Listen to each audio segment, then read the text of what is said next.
Bonjour les dog dancers, c'est parti pour une nouvelle vidéo. Aujourd'hui, je vais répondre à une question que vous me posez, mais je sais pas, peut-être toutes les semaines, sur Facebook, Instagram, YouTube, partout vous m'écrivez des mails. Julia, combien de tours on peut apprendre en même temps ? Cette réponse, je l'ai faite en podcast. Si jamais vous avez envie d'écouter le podcast, eh bien je vous mettrai le podcast en barre d'infos parce qu'il y a toute une série de questions auxquelles j'ai répondu. Voilà, c'est des petits podcasts qui durent entre 5, 10, 15 minutes, jamais plus, pour répondre à toutes vos questions parce que vous êtes vraiment très nombreux à me poser des questions sur l'éducation positive et le dog dancing. Mais c'est pas grave parce que j'adore ça. Alors aujourd'hui, je vais répondre à votre question. Combien de tours on peut apprendre en même temps à son chien ? Allez, c'est parti.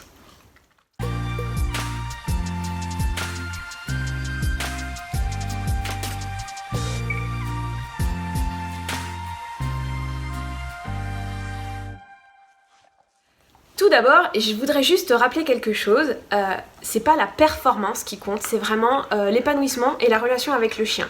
Donc n'essayez pas de faire une liste de 50 tricks que vous faites et il y a beaucoup de personnes qui vont dire voilà mon chien il connaît 50 tricks et puis en fin de compte quand on essaye de voir si les tricks sont maîtrisés, ils sont pas du tout maîtrisés, le chien ne saura pas le faire sans être leurré, sans avoir la friandise et ne saura pas le faire hors contexte, c'est-à-dire qu'il ne l'aura pas du tout généralisé, il n'y aura pas d'apprentissage pur et dur, on va dire d'acquisition de signaux sur les mouvements. Donc on va pas dire en fait que le chien connaît 50 tricks, mais que le chien est capable de suivre le leur sur plein de tricks différents.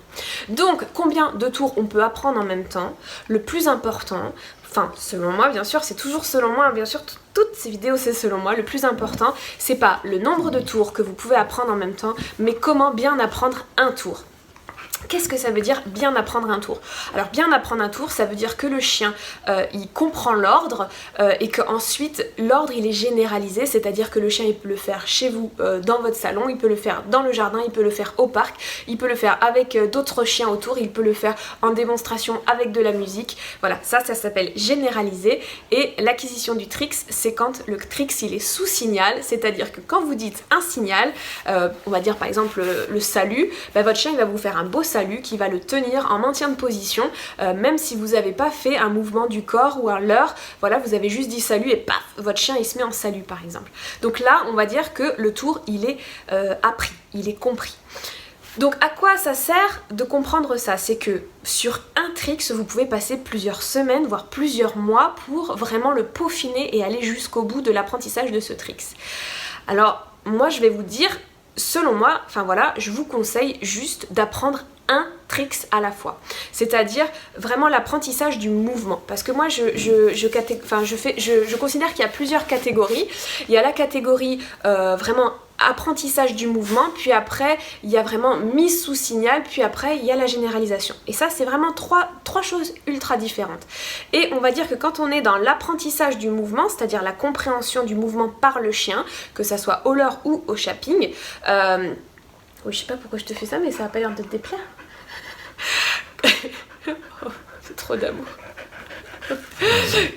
Quand vous êtes dans l'apprentissage du mouvement, il ne faut en faire qu'un seul par un seul. C'est-à-dire que quand vous êtes en train d'expliquer un certain mouvement à votre chien, vous pouvez pas lui en expliquer plusieurs, surtout s'il se ressemble un petit peu, ou voilà, parce que vous allez induire votre chien en erreur. Quand on est dans quand on est dans l'apprentissage du mouvement, c'est un seul à la fois pour l'apprentissage du mouvement.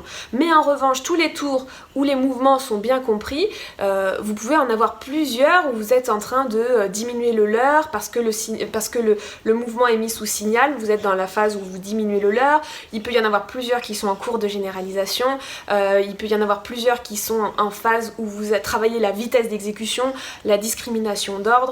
Bref, en fait vous pouvez travailler sur plein de tricks différents en même temps, mais pour le tricks qui est en cours d'apprentissage du mouvement, c'est-à-dire sans qu'il y ait l'ordre dessus, sans qu'il y ait de signal dessus, et bien celui-là je vous conseille d'en avoir un seul à chaque fois.